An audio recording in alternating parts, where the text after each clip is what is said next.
Today I'm going to try to fix a Samsung A20. This phone belongs to a contractor that lives nearby, and he was using it at a construction site when he dropped it and it got ran over by a forklift. Unfortunately for him, he forgot to spray it down with anti-forklift repellent, so it's in pretty bad shape. So today I'm going to try to fix it.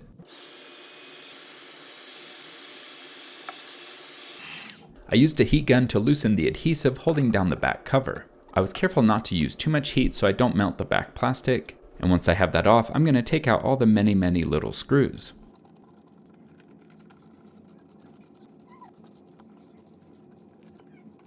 That was a lot of screws. So it looks like this metal layer is protecting the motherboard, so I'm going to pop out the SIM card, then heat up the screen.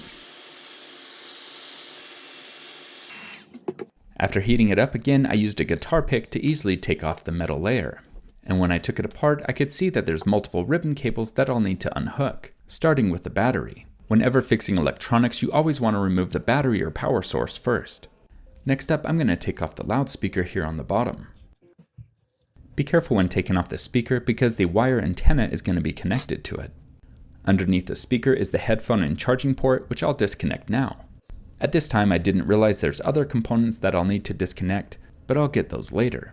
Instead, I went to the top and disconnected the front-facing camera, then I moved on to the back-facing cameras. There's 4 of these little cameras, so make sure you have them organized correctly.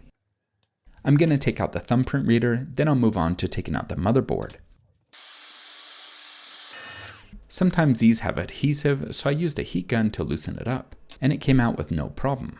It was here I realized I missed some bottom pieces, so I'm going to take those out now. Next up, I'm going to take out the battery. I'm starting to get the idea that Samsung loves to glue everything down, so this took a minute to get it all out. And I was very careful not to bend or puncture the battery. And with that battery out, I'm now going to start transferring everything over to the new screen. Yippee! In the top center, I transferred this metal piece, which I think is the earpiece speaker. Then I transferred the volume buttons, which are on the side of the phone. The ribbon cable is pretty fragile, so I was very careful not to tear it. Because I was going so slow, I had to heat it a few times, but eventually I was able to get it to the new screen. I put in the volume buttons and the motherboard, but then I noticed that I need to transfer more parts from the bottom section of the old phone.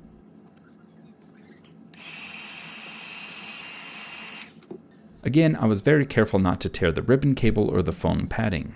As I was putting those in, I noticed that I missed this tiny rubber cover for the microphone, so I made sure to transfer that over. The bottom section's done, so I'm now going to put in the battery. Because of all that adhesive, I had to set it right in the first shot, so I made sure to go slowly. The wireless antenna fits on the little groove on the side and will also go on top of the speaker piece. That I'll install right now, along with the charging port. Next up, I'll throw in the 4 cameras.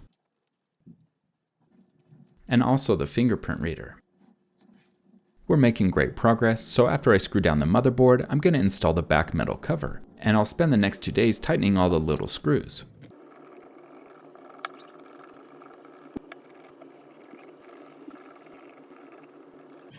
That really is a lot of screws. The phone has been dead for about 2 years, so I'm going to give it some time to charge up, and I'll be installing some extra adhesive so the back cover doesn't come off. The old adhesive is still sticky, but I want to give it some extra support to make sure it doesn't come off. After about 15 minutes of charging, we're getting a signal and the screen powered on. And it looks like the touchscreen and all the buttons are working correctly. I'll have all the parts I used linked below. And if this video helped you, please go out and help someone else. Thanks for watching.